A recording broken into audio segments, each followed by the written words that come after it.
अस्सलाम वालेकुम बच्चों, उम्मीद है कि आप लोग सब ठीक ठाक होंगे। आज की वीडियो में मैंने आप लोगों को सॉलिड मिक्सिंग पढ़ाना है और लास्ट में मैं इसके नोट्स आप लोगों के साथ पीडीएफ में शेयर कर दूंगी। ठीक है, सबसे पहले नंबर पे बच्चों सॉलिड मिक्सिंग ना दो तरह से होती है। एक होती है आइडियल या परफेक्ट मिक्सिंग, दूसरी होती है रैंडम मिक्सिंग। दो तरह के पाउडर्स हैं, ये सॉलिड्स हैं। अब दो पाउडर्स हैं, जब आप लोग इसको मिक्स करते हो, आइडियल मिक्सिंग ये कहती है कि हर पार्टिकल सराउंड किया जाता है दूसरे पार्टिकल्स के साथ, डिफरेंट पार्टिकल्स के साथ। लाइक इसको डिफरेंट पार्टिकल्स के साथ सराउंड किया जाएगा, एक प्रॉपर इसकी आइडियल मिक्सिंग होती है। ठीक है, रैंडम मिक्सिंग।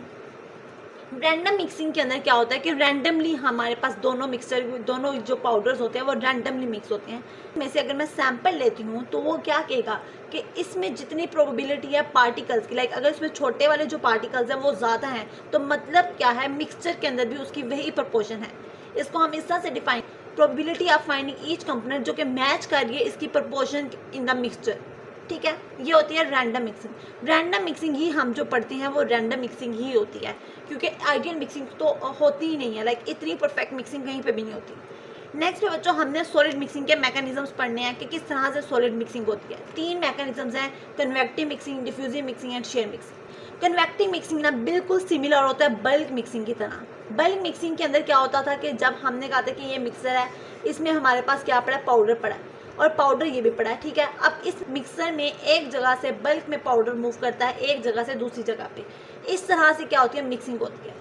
ठीक है बच्चों, अब ये मिक्सिंग को हम ज़्यादा इम्प्रूव कैसे करवा सकते हैं, हम पैडल्स यूज़ कर सकते हैं, बैफल्स यूज़ कर सकते हैं, या कोई भी मैकेनिकल डिवाइसेस जो हमारे पास मिक्सिंग को इन्हांस करती है। ठीक है, इसके ज़रिए से हम इसको ज़्यादा करवा सकते हैं। बच्चों अगर मैं इसके एडवांटेज की बात करूँ ना, तो ये क्या है इसका एडवांटेज, इसका फास्ट मिक्सिंग होती है। लाइक 10 से 100 रोटेशन जब होती है ना हमारे पास मिक्सर की, तो ये प्रॉपर मिक्सिंग हो जाती है इतनी रोटेशन के अंदर। और दूसरे नंबर पे जब हमारे पास बैच साइज बहुत बड़ा होता है, लार्ज बैच साइज की मिक्सिंग के लिए भी हम कन्वेक्टिव मिक्सिंग जब को हम यूज़ करते हैं। ठीक है, नेक्स्ट सेकंड सॉलिड मिक्सिंग का जो मैकेनिज्म है वो है डिफ्यूजिव मिक्सिंग, जिसको हम क्या कहा जाता है, डिस्पर्जन भी कहा जाता है।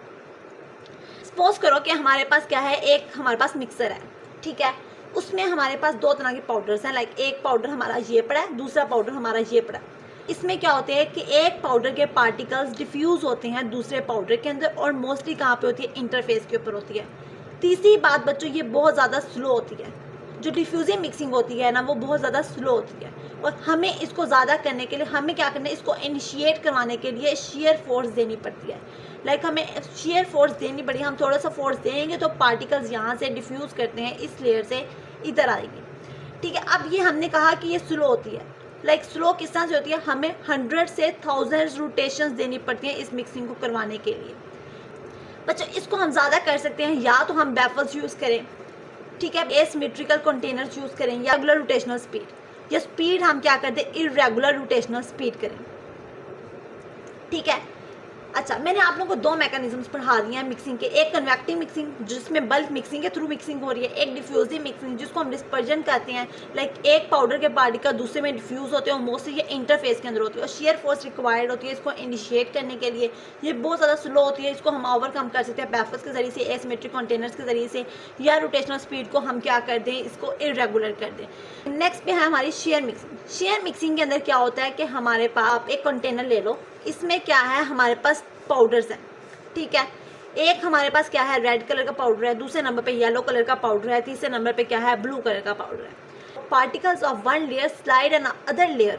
ठीक है, जब हम उसके ऊपर एक्सटर्नल कोई मैकेनिकल फोर्स अप्लाई करते हैं तो पार्टिकल्स की एक लेयर क्या होती है, वो स्लाइड करती है दूसरी लेयर्स के ऊपर, और जिसकी वजह से मिक्सिंग होती है। सबसे पहले नंबर पे क्या होता है कि स्लिप प्लेन्स बनते हैं। पहले नंबर पे क्या होगा, स्लिप प्लेन्स बनते हैं। लाइक जैसे ही मैंने इसके ऊपर क्या किया, फोर्स अप्लाई करनी है, तब हमारे पास स्लिप प्लेन बनते हैं। जब इस पर स्ट्रेस अप्लाई किया जाता है ना, तो स्लिप प्लेन बनते हैं। मतलब एक ना इमेजिनरी लाइंस बनती हैं जहाँ पे हमारी इसने इसके ऊपर स्लाइड करना ना, एक लेयर दूसरे पे स्लाइड करती है तो मिक्सिंग हो रही है। ठीक है बच्चों, पहले नंबर पे क्या होती है, स्लिप प्लेन्स बनते हैं। दूसरे नंबर पे क्या होती है, लेयर थिनिंग होती है। इसने क्या करना है, ऐसे मिक्स करवाना है जिसकी वजह से इस लेयर के पार्टिकल्स जाएंगे इधर, इसके आएंगे इधर, इसके जाएंगे इधर। इस तरह से क्या होती है, ये वाली जो लेयर होती है ना, वो थिन होती है, लेयर थिनिंग होगी। तीसरे नंबर पे वर्टिकल शेयर जो होते हैं ना, वो भी हेल्प करता है। वर्टिकल शेयर हेल्प कैसे करता है, जब हमने कहा कि हम इसको इस तरह से मिक्स करवा रहे हैं, साथ में हमने ना इस तरह से भी मिक्स करवाना है ताकि प्रॉपर मिक्सिंग हो, सेग्रीगेशन के चांसेस क्या हो, कम हो। चौथे नंबर पे क्या होती है, शेयर इंड्यूस्ड माइग्रेशन, जब यहाँ पे पाउडर्स हमारा पड़ा है, लाइक फॉर एग्जांपल यहाँ पे ब्लू के अंदर ज़ाहिर पार्टिकल्स जो छोटे भी होंगे बड़े भी होंगे, इस तरह से पार्टिकल्स होते हैं ना, जब हम इसके ऊपर शेयर अप्लाई करते हैं तो जो हमारे पास पाउडर पार्टिकल्स बड़े होते हैं ना, वो हाई शेयर जोन से लो शेयर जोन के अंदर जाते हैं, इस तरह से पार्टिकल डिस्ट्रीब्यूट हो जाते हैं। और 5वें नंबर पे क्या हो जाता है कि हमारे पास डिस्टॉर्शन हो जाती है। डिस्टॉर्शन, जितनी भी ये अरेंजमेंट है डिस्टॉर्शन हो जाएगी, डिस्टॉर्ट हो जाएगी और प्रॉपर हमारे पास मिक्सिंग हो जाती है। बच्चों मैंने इसके अंदर क्या बताया है, हमारे पास 3 मैकेनिज्म्स हैं मिक्सिंग के, एक कन्वेक्टिव मिक्सिंग, एक डिफ्यूजिव मिक्सिंग, एक शेयर मिक्सिंग। जो कन्वेक्टिव मिक्सिंग होती है वो बल्क मिक्सिंग की तरह होती है, पाउडर बल्क में मूव करता है मिक्सर के अंदर एक जगह से दूसरी जगह के अंदर। नंबर पे डिफ्यूजिव मिक्सिंग, जिसको हम क्या कहते हैं, डिस्पर्जन कहते हैं। इसमें क्या होता है, जो पाउडर्स होते हैं एक लेयर से दूसरी लेयर में डिफ्यूज होते हैं और मोस्टली ये इंटरफेस के ऊपर होता है, और हमने कहा था इसको इनिशिएट करवाने के लिए हमें शेयर फोर्स देनी पड़ती है। लास्ट में हमारे पास क्या है बच्चों, शेयर मिक्सिंग होती है। नंबर पे हमने क्या किया, शेयर फोर्स अप्लाई की जाती है, लेयर्स थिन होती हैं, लेयर थिन होंगी तो हमारे पास क्या होती है, वर्टिकल शेयर क्या करेगी हमारे पास, वो ज़्यादा अच्छी फाइन मिक्सिंग करवाती है, सेग्रीगेशन को कम करवाती है। शेयर इंड्यूस माइग्रेशन, जब हम मिक्स करवा रहे होते हैं तो larger particles high shear zone से लो शेयर जोन में जाते हैं, उनकी प्रॉपर डिस्ट्रीब्यूशन हो जाती है और ये जो मिक्सिंग लेयर्स बनी होती हैं अंदर, उनकी डिस्टॉर्शन होती है और प्रॉपर मिक्स हो जाती हैं। बच्चों मैंने सेमी सॉलिड मिक्सिंग के आप लोगों को पढ़ा दिए मैकेनिज्म्स। नेक्स्ट पे बच्चों हमने पढ़ने हैं इक्विपमेंट्स जो हमने यूज़ करने हैं। सबसे पहले नंबर पे हम यूज़ करते हैं टम्बलर्स, ठीक। दूसरे नंबर पे हमने यूज़ करने हैं एजिटेटर मिक्सर। तीसरे नंबर पे हमने प्रोसेसर्स यूज़ करने हैं, रैपिड मिक्सर ग्रेनुलेटर्स कहा जाता है, ठीक है। चौथे नंबर पे हमने कॉन्टीन्यूस मिक्सर्स। टम्बलर्स क्या होती हैं, हमारे रोटेटिंग डिवाइसेस होती हैं। क्या होती है, रोटेटिंग डिवाइसेस होती हैं जो कि रोटेट करती हैं और जेंटली मिक्स करवा देती हैं, हमारे पाउडर्स को जेंटली मिक्सिंग करवाती हैं, ठीक है। अब इन टम्बलर्स को हम कब इस्तेमाल करते हैं, किन को मिक्स करने के लिए इस्तेमाल करते हैं बच्चों, हमने जो मटेरियल्स हमारे फ्रेजाइल होते हैं ना, फ्रेजाइल मटेरियल्स, उनके लिए, और वो मटेरियल जो स्टिकी होते हैं ना, उनके लिए हम इसको इस्तेमाल नहीं करते। फ्रेजाइल मटेरियल्स के लिए हम इसको इस्तेमाल करते हैं और स्टिकी मटेरियल्स के लिए हम इनको इस्तेमाल नहीं करते। ओके बच्चों, नेक्स्ट पे हमने क्या पढ़ना है, इसकी क्लासिफिकेशन। जो हमारे पास टम्बलर्स होते हैं ना, वो ट्विन शेल मतलब वी शेप्ड होते हैं। दूसरे नंबर पे डबल कॉन मिक्सर्स होते हैं। तीसरे नंबर पे हमारे पास क्यूब या हमारे पास दूसरे होते हैं ड्रम शेप्ड होते हैं। लास्ट में हमारे पास टेट्राहेड्रल होते हैं। बच्चों यहाँ पे मैं आप लोग को बताती हूँ ट्विन शेल किस तरह से होते हैं। इनकी शेप होती है इस तरह से कि हमारे पास ना यहाँ से ना ऐसे मिलके बने होते हैं। इनमें हमने क्या होता है, फीड एंटर करनी होती है, ये रोटेट करती है और प्रॉपर ना मिक्स करते हैं। ये मैं आगे आप लोगों को बताती हूँ कॉन्टिन्यूस के अंदर, ठीक है। ट्विन शेल इस तरह से होते हैं। डबल कॉर्न मिक्सर्स के अंदर क्या होता है कि हमारे पास 2 कॉर्न्स की जब बेसिस मिलती हैं तो डबल कॉर्न मिक्सर्स बनते हैं और ये प्रॉपर मिक्सिंग करवाती हैं। ये और जो हमारे पास क्यूब शेप्ड और ड्रम शेप्ड होती हैं, ये हमारे पास इस तरह से कुछ बने होते हैं, ठीक है। ये क्यूब शेप मिक्सर ये हैं, टम्बलर्स हैं, ये ड्रम शेप्ड हैं इस तरह से। और टेट्राहेड्रल होते हैं, इनकी 4 साइडेड होती हैं, 4 साइड हमारे पास क्या होते हैं, टम्बलर्स होते हैं जो कि मिक्सिंग करवाते हैं, ठीक है बच्चों। ये क्लासिफिकेशन होगी। तो ये मैकेनिज्म क्या होता है, सबसे पहले नंबर पे मैंने बताया जो रोटेटिंग डिवाइसेस होती हैं, ये रोटेट करती हैं अपने ही एक्सिस के ऊपर, ठीक है। जब ये रोटेट करती हैं तो 2 मैकेनिज्म्स के जरिए मिक्सिंग होती है। एक हमने कन्वेक्टिव पढ़ा भी, जो बल्क मिक्सिंग के जरिए से करवा रहा था। सेकेंड नंबर पे शेयर मिक्सिंग के थ्रू क्या होती है, यहाँ पे मिक्सिंग हो जाती है। नेक्स्ट पे बच्चों इसका जो फैक्टर होता है ना हमारे पास, जो कि हमारे पास मिक्सिंग करवाता है, मिक्सिंग को अफेक्ट करता है, वो है स्पीड ऑफ रोटेशन। अगर तो हमारे पास जो स्पीड ऑफ रोटेशन बहुत ज़्यादा है, लाइक बहुत ज़्यादा रोटेशन है, तो हमारे पास क्या होगा, हमारे पास जो मटेरियल है वो स्टिक कर जाएगा किसके साथ, वॉल्स के साथ, और मिक्सिंग नहीं हो। हमारे पास स्पीड बहुत कम है तो हमारे पास मिक्सिंग तो वैसे भी पुअर होनी है, ठीक है। इसी वजह से हमने क्या करना है, मिक्सिंग को लाइक 30 से 100 रेवोल्यूशंस पर मिनट ही ये क्या करे, रोटेट करे। नेक्स्ट पे बच्चों हमने फैक्टर्स करने के बाद इसके एडवांटेजेस पे आ जाओ। एक तो पहले नंबर पे ये हमारे पास इजी टू क्लीन है, ठीक है। दूसरे नंबर पे हमें इसको चलाने के लिए एनर्जी ज़्यादा नहीं देनी पड़ती, एनर्जी मिनिमम एनर्जी रिक्वायर्ड होती है इसके लिए। थर्ड नंबर पे ये जो हीट जनरेशन या डस्ट जनरेशन होती है, हीट या डस्ट जनरेशन, वो इसमें नहीं होती, तो ये इसका बेनिफिट है। नेक्स्ट पे बच्चों इसकी लिमिटेशन क्या होती है, इसका पहले नंबर पे इसको हम इसकी जो हमारे पास पहले लिमिटेशन है, हम स्टिकी मटेरियल्स के लिए इसको इस्तेमाल नहीं करते, हम सिर्फ फ्रेजाइल मटेरियल, ये इसकी लिमिटेशन है, ठीक है। या दूसरे नंबर पे इसके लिए जो मिक्सिंग टाइम होता है ना, वो बहुत ज़्यादा रिक्वायर्ड होता है। प्रॉपर यूनिफॉर्म मिक्सिंग के लिए हमें मिक्सिंग टाइम ज़्यादा देना पड़ता है। बच्चों ये है हमारे पास टम्बलर्स हमने क्या पढ़े वो मैंने बता दिया है। ये क्या किन मटेरियल्स के लिए हम इस्तेमाल करते हैं, स्टिकी के लिए हम इस्तेमाल नहीं करते, उनकी क्लासिफिकेशन बता दी। मैकेनिज्म दो तरह से करता है, कन्वेक्शन मिक्सिंग के ज़रिए से हमारे पास मटीरियल को मिक्स करता है या शेयर मिक्सिंग के ज़रिए से। फैक्टर्स हमने स्पीड ऑफ रोटेशन बता दी, एडवांटेज बताया, लिमिटेशन। अब बच्चों इसकी लिमिटेशन को फुलफिल करने के लिए हमने क्या किया, नेक्स्ट पे एजिटेटर मिक्सर्स पढ़ने हैं। जो एजिटेटर मिक्सर्स होते हैं ना वो हमारे पास क्या होते हैं, इस मटेरियल इसकी जो कमी है ना इसको पूरा कर देते हैं। अच्छा, सबसे पहले नंबर पे एजिटेटर मिक्सर्स हैं क्या। जो हमारे पास टैंक होता है ना, जो हमारे पास चैम्बर होता है, टैंक या चैम्बर कह दो, वो हमारे पास क्या होता है, स्टेशनरी होता है, ठीक है, ये रोटेट नहीं करते। फिर ये मिक्स कैसे करें, क्योंकि इसमें ना रोटेटिंग डिवाइसेस लगी होती हैं, जो कि हमारे मटेरियल को क्या करती है, मिक्स करवाती हैं। जैसा कि हमारे पास कह दो बच्चों, इसमें हमारे पास ना ब्लेड्स लगी होती है, पैडल्स लगे होते हैं, जो कि रोटेट कर होते हैं, हमारे मटेरियल्स को मिक्स करवाते हैं। अच्छा बच्चों, मैं इनको हम इस्तेमाल करते हैं कौन से मटेरियल्स के लिए, स्टिकी मटेरियल्स के लिए हम इसको इस्तेमाल करते हैं, वेट मटेरियल्स के लिए इस्तेमाल करते हैं। अगर कोई डैम्प मैस है ना हमारे पास पड़ा, उसको मिक्स करवाना है तो हम क्या करते हैं, एजिटेटर मिक्सर्स को यूज़ करते हैं। मिक्सर्स बच्चों हमारे पास दो तरह के होते हैं। एक हमारे पास होता है रिबन मिक्सर्स, दूसरे नंबर पर हमारे पास होते हैं नोटा मिक्सर्स, ठीक है। अब रिबन मिक्सर्स के अंदर सबसे पहले हम कंस्ट्रक्शन देखेंगे। इसकी कंस्ट्रक्शन के अंदर क्या है कि हमारे पास एक हॉरिजॉन्टल सिलेंड्रिकल हमारे पास क्या है, एक टैंक है जिसका जो टॉप है वो ओपन है, ठीक है। दूसरे नंबर पे क्या होता है कि इसके अंदर हमारे पास क्या होती है, हेलिकल ब्लेड्स लगी होती हैं, ठीक है। इसमें क्या है, हेलिकल ब्लेड्स हैं, ठीक है, जो कि फिक्स्ड किसके हैं, शाफ्ट के ऊपर। इसमें क्या है, ब्लेड्स लगी हुई हैं जो कि फिक्स्ड है शाफ्ट के ऊपर। अब दो तरह की ब्लेड्स होती हैं, एक ब्लेड क्या करती है, मूव करती है मटेरियल को फॉरवर्ड, जबकि दूसरी ब्लेड्स क्या करती है, मटेरियल को मूव करती हैं बैकवर्ड। ये फॉरवर्ड बैकवर्ड मूवमेंट ही हमारे पास मिक्सिंग करवा रही होती है। ये ब्लेड्स फॉरवर्ड लगी हैं, दूसरी ब्लेड्स मटेरियल को बैकवर्ड लेके आ रही हैं और मटेरियल को क्या करती हैं, बैकवर्ड फॉरवर्ड मूवमेंट ही मटेरियल्स को क्या करती है, मिक्स करवा देती है। अच्छा बच्चों, नेक्स्ट पे हमने कहा कि जो इसमें मिक्सिंग होती है ना वो मोस्टली इसके साइड्स पे होती है। लाइक ये जो शाफ्ट हमारे पास ना, इसके पास हमारे पास मिक्सिंग नहीं होती। अच्छा, इसकी अगर मैं लिमिटेशन की बात करती हूँ, इसके अंदर भी तो कुछ लिमिटेशंस है ना। सबसे पहले नंबर पे इसके अंदर हमारे पास डेड जोन्स होते हैं। डेड जोन का मतलब क्या होता है कि यहाँ पे मैंने अभी बताया कि इसकी जो मिक्सिंग होती है वो हो रही है इसके साइडों पे, ठीक है, यहाँ पे नहीं होती। लाइक जो हमारे पास सेंट्रल शाफ्ट है ना वहाँ पे मिक्सिंग नहीं होती उसके पास, बल्कि किनारों पे मिक्सिंग होती है। इसमें डेड जोन्स होती हैं, ठीक है, एक बात। दूसरे नंबर पे हमारे पास क्या होती है कि इसको हम बहुत ज़्यादा स्टिकी मटेरियल के लिए तो इस्तेमाल कर रहे हैं, लेकिन जो एक्स्ट्रा स्टिकी मटेरियल होते हैं, जो स्टिकी मटेरियल बहुत ज़्यादा होते हैं, उनके लिए हम इस्तेमाल नहीं करते। दूसरी लिमिटेशन आ गई।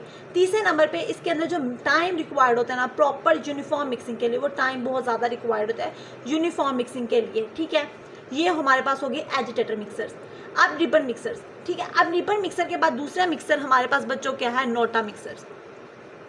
नोटा मिक्सर का दूसरा नाम हम होता है vertical screw mixers. Vertical screw mixers होते हैं, ठीक है। इसका दूसरा नाम क्या होता है, vertical screw mixers. Cone shaped chamber होता है, क्या होता है, कॉन शेप्ड हमारे पास क्या होगा, चैम्बर होगा। मैं आप लोगों को बना के दिखाती हूँ। ये हमारे पास क्या है, इसके अंदर ना ऐसे कॉन शेप्ड चैम्बर बना होता है, ठीक है, और एक स्क्रू लगा होता है। इसमें क्या होता है, एक वर्टिकल स्क्रू होता है, एक कॉन शेप्ड चैम्बर है, दूसरे नंबर पे इसमें एक स्क्रू होता है। अब ये जो स्क्रू सरकमफेरेंस पे भी रोटेट करेगा, या तो ये हमारे पास जो स्क्रू है ये अपने एक्सिस पे भी रोटेट करता है या इसके सरकमफेरेंस पे भी रोटेट करता है इस चैम्बर के। जब तो बच्चों अपने एक्सिस पे रोटेट करेगा तो यहाँ पे जो पाउडर पड़ा है इसको लिफ्ट करेगा अपवर्ड। ये क्या करता है, पाउडर को क्या करेगा, लिफ्ट करेगा अपवर्ड, ठीक है, जब ये अपने चैम्बर पे रोटेट करता है अपने एक्सिस पे। जब ये सरकमफेरेंस पे करेगा तो ये हमारे पास पाउडर को क्या कर देगा, स्प्रेड कर देगा। जब पाउडर स्प्रेड हो जाएंगे तो ये यूनिफॉर्म मिक्सिंग करवा देता है, ठीक है बच्चों। इसको भी हम क्या करते हैं, ड्राई पाउडर की मिक्सिंग के लिए इस्तेमाल करते हैं या वेट मटेरियल्स की वेट ग्रेनुलेशन के लिए इस्तेमाल करते हैं। जैसे इसको इस्तेमाल किया ना, इसको इस्तेमाल किया पाउडर्स के मिक्स करने के लिए या स्टिकी मटेरियल के लिए, वेट मटेरियल के लिए इस्तेमाल करते हैं, इसको भी इस्तेमाल करते हैं। बल्कि इसका एक और फ़ायदा है, पहले तो इसको सिर्फ पाउडर्स की मिक्सिंग के लिए या वेट मटेरियल को मिक्स करवाने के लिए इस्तेमाल करते थे, लेकिन अब इसको हमने वेट ग्रेनुलेशन के लिए भी इस्तेमाल करते हैं। वेट ग्रेनुलेशन के अंदर बच्चों क्या होता है, यहाँ पे हमारा पड़ा है पाउडर, ठीक है, ऊपर से हमने बाइंडिंग सोल्यूशन डालना है। जब पाउडर हमारे पास लिफ्ट करेगा तो as a result binding solution की वजह से हमारे पास ग्रेन्यूल्स बनना शुरू हो जाती है उसके बाद जब ड्राई एयर हम इधर से देंगे तो वो ड्राई एयर क्या करती है, तो एज अ रिजल्ट इनको ड्राई भी कर देगी और यहाँ पे जो मॉइस्चर लेडन एयर है वो यहाँ से रिमूव हो जाती है। इस तरह से हम इसको ग्रेनुलेशन के अंदर भी इस्तेमाल कर सकते हैं। अच्छा बच्चों, इसकी जो लिमिटेशन है मिक्सिंग टाइम, बहुत लाइक मिक्सिंग के लिए जो टाइम रिक्वायर्ड होता है टाइम, वो बहुत ज़्यादा होता है। तो इसकी लिमिटेशन को हम कवर करने के लिए लेके आए हैं आगे प्रोसेसर को, जिसको हम क्या कहते हैं, रैपिड मिक्सर ग्रेनुलेटर, नहीं उसको कहते हैं रैपिड मिक्सर ग्रेनुलेटर्स कहा जाता है। बच्चों ये क्या करते हैं, अब ये हमारे पास 3 तरह के हैं। एक होते हैं लॉडिस मिक्सर्स, डायोजना मिक्सर ग्रेनुलेटर, या फिर हमारे पास ग्रैल मिक्सर ग्रेनुलेटर। ठीक है बच्चों, 3 है। लॉडिस मिक्सर ग्रेनुलेटर होता है, यहाँ पे क्या होता है कि एक चैम्बर लगा होता है कि हमारे पास ना यहाँ पे क्या होती है, प्लो शेप मिक्सिंग टूल्स होते हैं।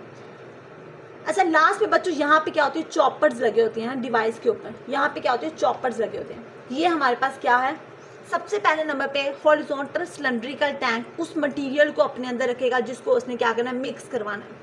नेक्स्ट पे बच्चों प्लो शेप मिक्सिंग टूल्स क्या करती हैं, इस जो मटेरियल हमारे पास पड़ा है ना अंदर, उसको क्या करती हैं, इसको हमारे पास फ्लूइडाइज स्टेट के अंदर रखेंगे इसके अंदर। अच्छा बच्चों यहाँ पे नेक्स्ट पे चॉपर लगे हुए हैं, इन्होंने क्या काम करना है, जो चॉपर होता है ना, पहले नंबर पे जो सॉलिड्स के लम्प्स है ना यहाँ पे उनको ब्रेक करवा देगा। एक काम ये करता है, इम्प्रूव करवाएगा, जो बाइंडिंग सोल्यूशन होता है ना उसको यहाँ पे प्रॉपर फैला देगा ताकि क्या करे, सारा क्या हो हमारे पास सही से बाइंडिंग इम्प्रूव करता है बाइंडिंग को। तीसरे नंबर पे जो ग्रेन्यूल्स बनते हैं ना उसके अंदर हेल्प करता है, एड इन ग्रेन्यूलेशन के अंदर बच्चों हेल्प करेगा। ठीक है, इस तरह से ये क्या करता है, काम करता है। अब इसका जो फ़ायदा है ये क्या है, इसका जो एडवांटेज है वो क्या होगा, लाइक हमने कहा था ये प्रोसेस करता है हाई स्पीड के ऊपर, रैपिड स्पीड होती है, इसकी स्पीड क्या होती है, बहुत ज़्यादा होती है। नाम से पता चल रहा है इसको मिक्स करवाने के लिए भी, ग्रेन्यूल्स बनाने के लिए, दोनों के लिए इस्तेमाल करते हैं। इसको हम एज अ मिक्सर के तौर पर भी और वेट ग्रेनुलेटर के तौर पर भी, ग्रेनुलेशन के लिए भी हम इस्तेमाल करते हैं। तो ये बिल्कुल सेम एजिटेटर्स की तरह ही काम कर रहे हैं। ये भी हमने वेट मटीरियल्स और वेट पाउडर्स की मिक्सिंग के लिए इस्तेमाल करते हैं इनको भी, बट ये क्या करते हैं, हाई स्पीड के ऊपर करते हैं। ठीक है, दूसरे नंबर पे है डायोजना मिक्सर। क्या है, बाउल बना हुआ है, उस बाउल के अंदर क्या होती है, हमारे पास इम्पेलर्स लगे हुए हैं, साइड पे चॉपर लगा हुआ है, ऊपर से हमारे पास बाइंडिंग सॉल्यूशन आता है। इस तरह से ये काम करता है। सबसे पहले नंबर पे हमने इसमें क्या डाला, पाउडर डाल दिया जिसको हमने मिक्स करवाना है। ये इम्पेलर्स क्या करते हैं, इस पाउडर को क्या करवाएंगे, मिक्स करवाएंगे। ये चॉपर लगा हुआ है, इसको क्या करेगा, चॉप करेगा, अगर सॉलिड्स के लम्प्स हैं उसको रिमूव करवाएगा, या फिर हमारे पास क्या करता है, जो बाइंडिंग सॉल्यूशन है उसको डिस्पर्स करवाएगा, ग्रेनुलेशन के अंदर हेल्प करेगा। बिल्कुल सेम प्रोसीजर है इसका भी। ठीक है, नेक्स्ट पे हमारे पास क्या है, ग्रैल मिक्सर ग्रेनुलेटर। हमारे पास बाउल लगा हुआ है। दूसरे नंबर पे हमारे पास जो मेन मिक्सिंग आर्म होती है, ये बिल्कुल सेम होती है किस जैसे बच्चों, प्लानिटरी मिक्सर जैसे। ये क्या होते हैं, प्लानिटरी मिक्सर जैसे होते हैं। इसमें क्या होता है कि एक बाउल होता है, एक हमारे पास मेन मिक्सिंग आर्म होती है, या लास्ट पे हमारे पास क्या होती है कि हमारे पास एक चॉपर होता है। ठीक है, अब इसमें क्या होता है कि जो मेन मिक्सिंग आर्म होती है ना, ये हमारे पास मटेरियल को मिक्स करवाएगी, चॉपर्स लम्प्स को ब्रेक करवाता है। बच्चों ये तीनों ना बिल्कुल सेम है, बट मेन डिफरेंस ये होता है, इसको हम ज़्यादा प्रेफर क्यों करते हैं, क्योंकि इसको इजी टू क्लीन है। ये क्या होता है, इसको साफ़ करना आसान होता है, क्योंकि जो मेन मिक्सिंग आर्म है ना इसको हम रिमूव कर सकते हैं। इस चैम्बर का पार्ट नहीं है, इस बाउल का पार्ट नहीं है। जब हमने इसको क्लीन करवाना होता है तो हम इसको रिमूव कर लेते हैं। यहाँ तक हमारे कंप्लीट होते हैं इक्विपमेंट्स प्रोसेसर तक। नेक्स्ट पे है कॉन्टीन्यूस मिक्सर, ज़िगज़ैग मिक्सर, एक ब्लेंडेक्स थे, और हमारे पास लास्ट पे थे टाइप कॉन्टीन्यूस मिक्सर्स।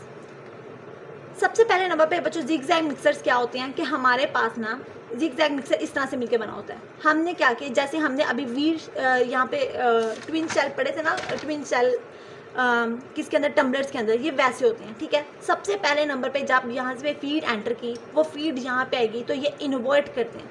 ये क्या करते हैं, इन्वर्ट करते हैं। तो एज अ रिजल्ट समझो इसने इन्वर्ट किया, जो मटेरियल ऊपर था वो क्या करेगा, यहाँ पे भी आएगा, यहाँ पे भी आएगा। हर इन्वर्जन के ऊपर जो हाफ मटेरियल बैकवर्ड मूव करता है और हाफ मटेरियल फॉरवर्ड होता है, और हर इन्वर्जन के ऊपर हाफ मटेरियल डिस्चार्ज होता है। ठीक है, जो आगे जा रहा है ना ये वाला, समझो यहाँ पे क्या होता है, इसने डिस्चार्ज होता है, हाफ मटेरियल इन्वर्जन के ऊपर क्या होता है, डिस्चार्ज हो जाता है।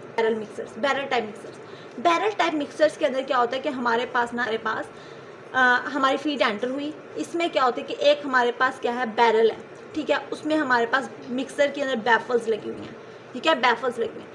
जब मटीरियल इसमें हमारे पास जो मिक्सिंग होती है वो टम्बलिंग मूवमेंट की वजह से होती है। जो टम्बलर होता है ना ये मूव करता है, टम्बलिंग मूवमेंट की वजह से मिक्सिंग होती है। अब हमारे पास क्या होगी, जब हमारे पास मटेरियल मिक्स होते हैं तो ये बैफल्स क्या करते हैं, कुछ मटेरियल्स को आगे भेज देती हैं, या फिर हमारे पास ये बैफल्स क्या करेंगे, मटेरियल्स को बैकवर्ड भेजेंगे, इस तरह से वो दोबारा हिट करेगा और इन टम्बलिंग मूवमेंट की वजह से हमारे पास प्रॉपर मिक्सिंग होती है, ठीक है, और यहाँ से हमारा मटीरियल डिस्चार्ज हो जाता है। लास्ट पे बच्चों क्या है, ब्लेंडेक्स टेट्राहेड्रल चैम्बर्स होते हैं ना, टेट्राहेड्रल चैम्बर्स, वो हमारे पास क्या है, अटैच हुए हैं पाइप के साथ, ठीक है, टेट्राहेड्रल चैम्बर्स हमारे पास अटैच हुए हैं पाइप के साथ इस तरह से, ठीक है। पर मिक्सिंग होती है वो होती है हमारे पास इंटरफेशियल सरफेस जनरेशन की वजह से, किसकी वजह से, इंटरफेशियल सरफेस जनरेशन की वजह से। इसका मतलब क्या होता है कि जब हमने ऊपर से फीड एंटर की, जो वो क्या करेगी, वो हिट करेगी इनको, एज अ रिजल्ट हमारे पास क्या होती है कि उसका साइज क्या होगा, रिड्यूस होगा और नई सरफेसेस जनरेट होंगी। अब इंटरफेशियल सरफेस जनरेशन की वजह से प्रॉपर मिक्सिंग होती है। अब ये दोबारा इसके साथ हिट करेगा और नई सरफेसेस जनरेट होती हैं और एक दूसरे से इसके साथ प्रॉपरली वो मिक्स होता है, और मिक्स होने के बाद इसके साथ हिट करेगा और मिक्स होगा, और मिक्स होने के बाद क्या होता है, यहाँ से हमारी प्रोडक्ट क्या हो जाएगी, डिस्चार्ज हो जाएगी। बच्चों इस तरह से हमने कंप्लीट कर लिया अपनी सॉलिड मिक्सिंग को। सबसे पहले नंबर पे मैंने आप लोगों को उसके मैकेनिज्म्स पढ़ाए, 3 मैकेनिज्म्स हैं, convective mixing, diffusive mixing and share mixing. को पढ़ने के बाद नेक्स्ट पे बच्चों हमने इक्विपमेंट्स के बारे में पढ़ा। इक्विपमेंट्स हमने 4 तरह से पढ़े, टम्बलर्स पढ़े, एजिटेटर मिक्सर्स पढ़े, प्रोसेसर्स पढ़े, और जिसको हम रैपिड मिक्सर ग्राइंडर्स कहा जाता है, कॉन्टिन्यूस मिक्सर। जो टम्बलर्स होते हैं वो हम स्टिकी मटीरियल्स के लिए इस्तेमाल करते हैं नहीं हैं, तो हमने क्या किया, उसको ओवरकम करने के लिए हमने एजिटेटर मिक्सर इस्तेमाल किए। एजिटेटर मिक्सर मिक्स तो कर रहा था स्टिकी मटीरियल्स को, लेकिन क्या होता है इसकी स्पीड बहुत कम थी, इसको हमने कहा था ओवरकम करने के लिए हमने मिक्स इस्तेमाल किए प्रोसेसर मिक्सर्स को। और नेक्स्ट में हमने कॉन्टिन्यूस मिक्सर्स पढ़े। सबसे पहले नंबर पे टम्बलर्स के बारे में बच्चों मैंने आप लोगों को बताया। फिर उसके बाद एजिटेटर मिक्सर्स के अंदर 2 आ जाते हैं, एक नोटा मिक्सर, दूसरे रिबन मिक्सर्स आ गए। रिबन मिक्सर्स पढ़ाया, फिर नोटा मिक्सर्स पढ़े, और देन हमने क्या किया, लास्ट पे कॉन्टिन्यूस जो हमने बड़ा बैच होता है उसके लिए जो हम मिक्सिंग के लिए इस्तेमाल करते हैं वो कॉन्टिन्यूस। इसमें क्या होता है कि हम एक बार जब प्रोडक्ट डाल देते हैं ना तो हम अपना मिक्स करते रहते हैं और साथ में फ़ौरन डिस्चार्ज करते रहते हैं। ऐसा नहीं करते कि एक बार मटीरियल डाला, उसको मिक्स किया, फिर उसको डिस्चार्ज किया, फिर मशीन चलाई, फिर मिक्स किया, फिर डिस्चार्ज किया, बल्कि हम क्या करते हैं, डालते हैं, मिक्स करते हैं, निकालते हैं, डालते हैं, मिक्स करते हैं, निकालते हैं, मशीन को स्टॉप नहीं करते इसके अंदर, ठीक है बच्चों। इस तरह से हमने क्या किया, सॉलिड मिक्सिंग कंप्लीट पढ़ लिया, ठीक है। ओके बच्चों, नेक्स्ट वीडियो तक के लिए अल्लाह हाफिज़, और अगली वीडियो में मिलते हैं, ठीक है।